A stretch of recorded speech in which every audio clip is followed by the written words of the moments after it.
사무엘상 4장 1절로 11절까지 말씀입니다. 사무엘의 말이 온 이스라엘에 전파되니라. 이스라엘은 나가서 블레셋 사람들과 싸우려고 에베네셀 곁에 진치고 블레셋 사람들은 아벡에 진쳤더니 블레셋 사람들이 이스라엘에 대하여 전열을 벌이니라. 그 둘이 싸우다가 이스라엘이 블레셋 사람들 앞에서 패하여 그들에게 전쟁에서 죽임을 당한 군사가 4천 명 가량이라. 백성이 진영으로 돌아오매 이스라엘 장로들이 이르되 여호와께서 어찌하여 우리에게 오늘 블레셋 사람들 앞에 패하게 하셨는고 여호와의 언약궤를 실로에서 우리에게로 가져다가 우리 중에 있게 하여 그곳으로 우리를 우리 원수들의 손에서 구원하게 하자 하니 이에 백성이 실로에 사람을 보내어 그룹 사이에 계신 만군의 여호와의 언약궤를 거기서 가져왔고 엘리의 두 아들 홈니와 비느하스는 하나님의 언약궤와 함께 거기에 있었더라. 여호와의 언약궤가 진영에 들어올 때에 온 이스라엘이 큰 소리로 외침에 땅이 울린지라. 블레셋 사람이 그 외치는 소리를 듣고 이르되 히브리 진영에서 큰 소리로 외침은 어찌 됨이냐 하다가 여호와의 궤가 진영에 들어온 줄을 깨달은지라. 블레셋 사람이 두려워하여 이르되 신이 진영에 이르렀도다 하고 또 이르되 우리에게 화로다. 전날에는 이런 일이 없었도다. 우리에게 화로다. 누가 우리를 이 능한 신들의 손에서 건지리요. 그들은 광야에서 여러 가지 재앙으로 애굽인을 친 신들이니라. 너희 블레셋 사람들아 강하게 되며 대장부가 되라. 너희가 히브리 사람의 종이 되기를 그들이 너희의 종이 되었던 것 같이 되지 말고 대장부 같이 되어 싸우라 하고 블레셋 사람들이 쳤더니 이스라엘이 패하여 각기 장막으로 도망하였고 살육이 심히 커서 이스라엘 보병에 엎드러진 자가 3만 명이었으며 하나님의 궤는 빼앗겼고 엘리의 두 아들 홈니와 비느하스는 죽임을 당하였더라. 아멘. 무늬만 있는 믿음은 아무런 능력이 없다라는 제목으로 오늘 아침 말씀 전합니다. 기독교 신앙에서 하나님의 은혜를 경험하고 또 하나님의 은혜를 누릴 수 있는 방법은 바로 믿음입니다. 우리는 믿음을 통해서 구원의 은혜도 얻게 되었고요. 또 믿음을 통해서 내가 살아가는 삶의 자리에서 필요한 크고 작은 은혜들을 항상 경험할 수 있습니다. 그런데 중요한 것은 이 믿음이라는 것이 내가 원하는 믿음이 아니라 하나님이 원하시는 믿음을 가지고 있어야만 그 믿음을 통해 우리 하나님이 일하신다는 것이죠. 믿음은 분명 하나님의 역사를 경험할 수 있는 통로는 맞습니다. 그러나 그 믿음이 내 방식대로 믿는 믿음이라면 결코 하나님은 내 삶 속에 일하지 않으신다는 것입니다. 여러분, 무늬만 기독교인이다라는 그런 말 들어보셨습니까? 무늬만 기독교인. 분명 종교는 기독교인인데 삶 속에서는 전혀 하나님의 능력을 경험하지 못하고 살아가는 사람들을 일컬어 무늬만 기독교인이다라는 말을 하게 되는데요. 그렇기 때문에 이 무늬만 기독교인이라는 것은 바꾸어 말하면 무늬만 믿음이다라고 말할 수도 있을 것 같습니다. 이렇게 무늬만 있는 믿음은 아무런 능력을 경험할 수 없다는 사실을 오늘 이 아침에 우리가 먼저 기억할 수 있었으면 좋겠습니다. 오늘 본문이 바로 이 무늬만 있는 믿음으로는 그 어떤 능력을 경험할 수 없다는 것을 잘 보여주고 있는 본문입니다.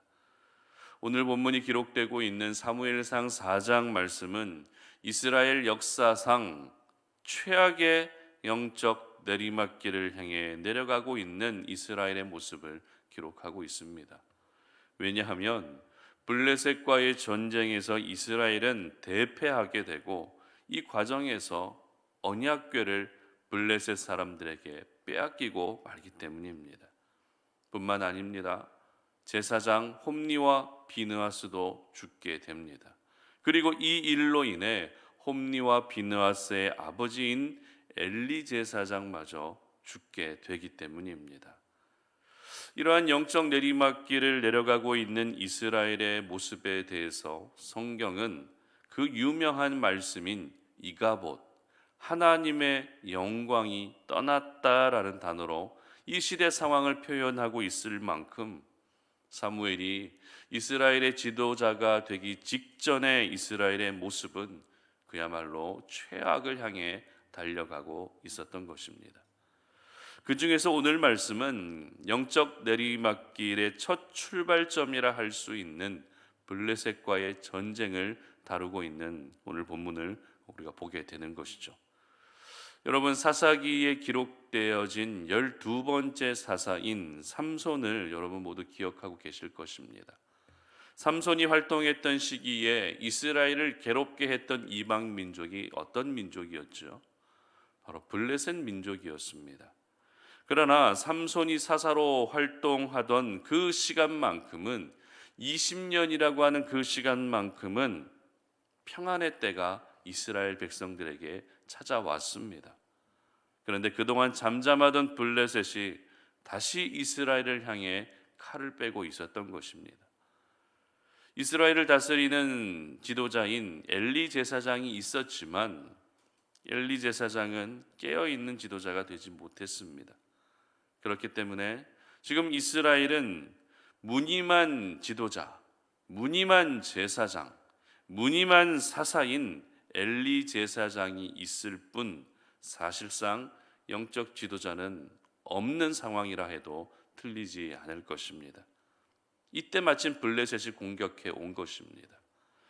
이스라엘은 나름대로 블레셋을 대항하기 위해서 전쟁에 출전했지만 먼저 4천 명이 죽는 패배의 쓴잔을 마시고 맙니다. 그리고 장로들은 이 패배의 이유로 한 가지를 찾게 됩니다. 그것이 무엇이었는가 하면 3절 말씀을 우리가 함께 보도록 하겠습니다. 다 같이 읽습니다.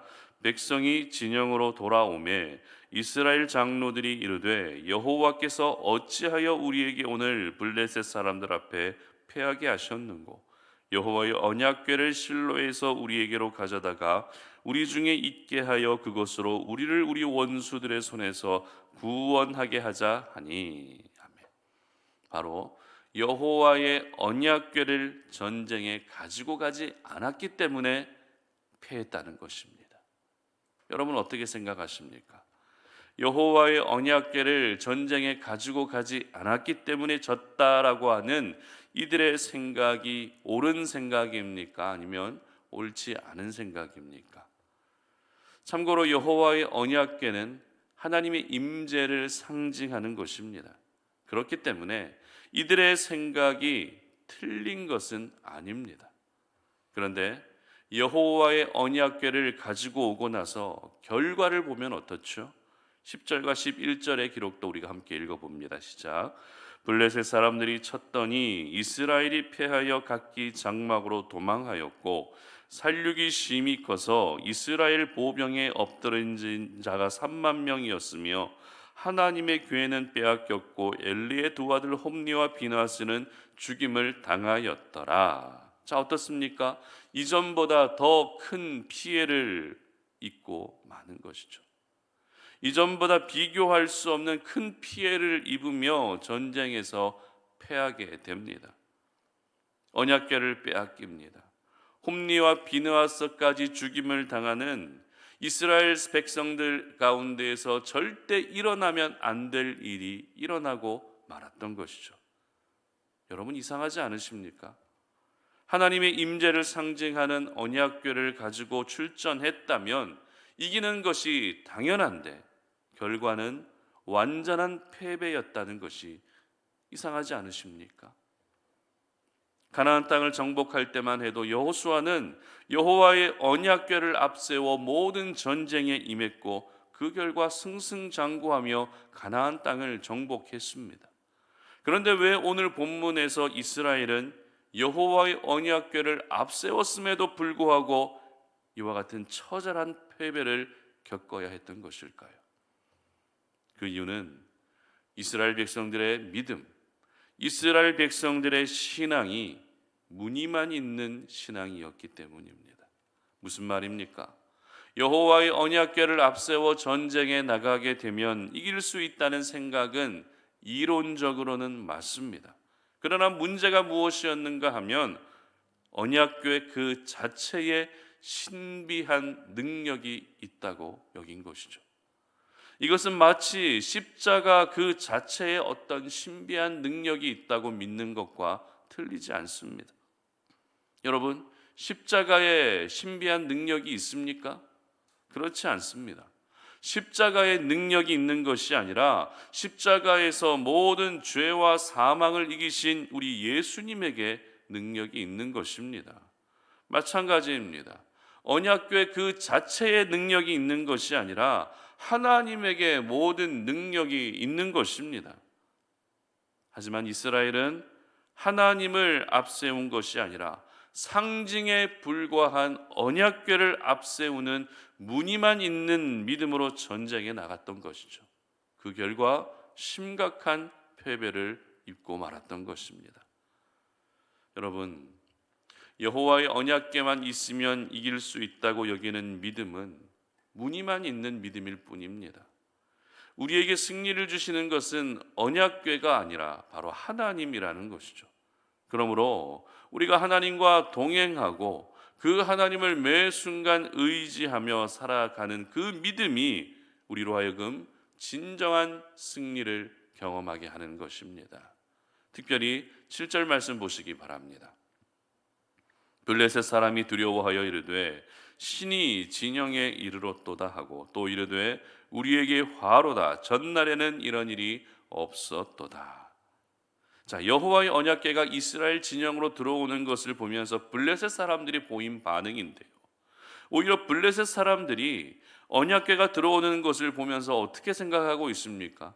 하나님이 들어오시는 것으로 여기며 크게 두려워하고 있었던 것입니다. 이처럼 하나님의 백성 이스라엘은 무늬만 있는 믿음으로 승리를 얻지 못했지만 블레셋 사람들은 위기감 속에서 일심단결하여 이 전쟁에서 승리하게 되는 아무도 예상하지 못한 결과로 이어지고 있었던 것입니다. 그러므로 오늘 저희들은 무늬만 있는 믿음, 무늬만 신앙, 무늬만 기독교인으로는 삶 속에서 그 어떤 하나님의 능력을 경험할 수 없다는 사실을 먼저 우리가 꼭 기억할 수 있었으면 좋겠습니다. 그렇다면 무늬만 있는 믿음이란 구체적으로 어떤 믿음을 의미하는 것일까요? 다양하게 이야기할 수 있겠지만 대표적으로 나는 주의를 잘 성수하고 있기 때문에 나는 크리스찬이다라고 그렇게 믿고 있는 것이죠.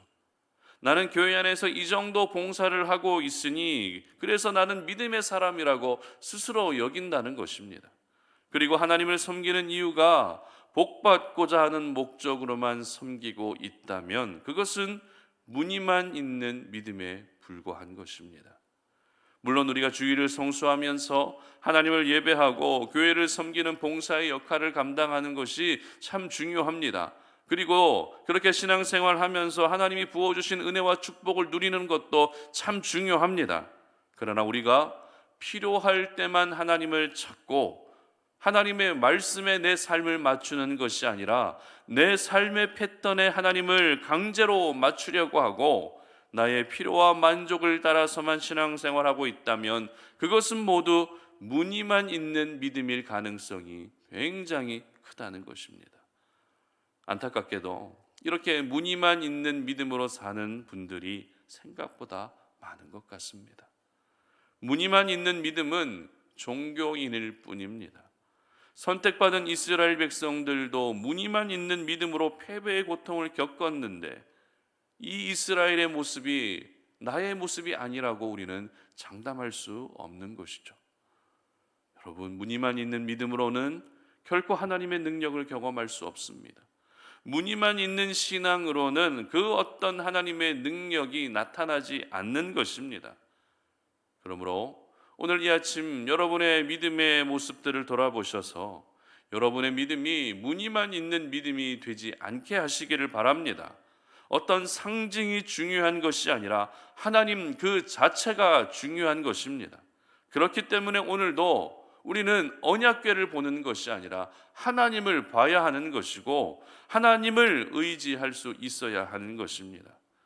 여러분이 가지고 계시는 그 믿음이 하나님이 원하시는 믿음이 아니라 내가 원하는 믿음이라면 그 믿음은 무늬에 불과한 믿음인 것입니다. 그리고 그 믿음으로는 하나님의 능력을 경험할 수 없습니다. 바라기는 우리 성도님들 모두가 무늬만 있는 믿음이 되지 마시고 하나님의 능력을 경험할 수 있는 순전한 믿음의 주인공이 되시기를 주님의 이름으로 축복합니다. 무늬만 있는 신앙으로 사는 것이 아니라, 무늬만 있는 신앙으로 살면서 나는 진정한 믿음의 사람이라고 여기는 것이 아니라, 오늘도 내 삶을 다스리시고 내 삶을 주도하시는 하나님만을 온전히 바라볼 수 있는 그 순전한 믿음을 가지고 하나님이 여러분의 삶 가운데 행하시는 놀라운 은혜의 역사들을 경험하시기를 주님의 이름으로 축복합니다. 함께 기도하겠습니다. 하나님 아버지, 감사합니다. 오늘 이 아침에 우리가 주님의 말씀 앞에 우리의 모습을 돌아보며 우리가 무늬만 있는 신앙을 가지고 있지는 않은지 우리의 모습을 돌아봅니다. 하나님, 내가 믿음 생활을 참 오랫동안 해왔지만 그 믿음이 하나님이 원하시는 믿음이 아니라 내가 원하는 믿음으로 하나님을 믿고 있지는 않은지 우리의 모습을 보게 됩니다. 하나님, 무늬만 있는 믿음으로는 하나님의 능력을 경험할 수 없음을 기억하오니 내 믿음이 하나님만을 온전히 바라볼 수 있는 믿음이 되게 하여 주시고 하나님 앞에 내 삶을 철저히 복종시키며 하나님이 우리의 삶을 이끌어 가시는 역사들을 경험할 수 있도록 은혜를 베풀어 주시옵소서. 우리의 믿음이 무늬만 있는 믿음이 되지 않기를 원합니다. 우리의 믿음이 순전하게 하나님을 바라볼 수 있는 그와 같은 믿음이 되게 하여 주시옵소서. 상징에 불과한 것들을 우리가 전적으로 의지하는 삶이 되지 않게 하시고 하나님 그 자체를 사랑하고 하나님 그 자체를 의지할 수 있는 저희들이 되게 하여 주시옵소서. 감사드리며 예수님의 이름으로 기도드립니다. 아멘.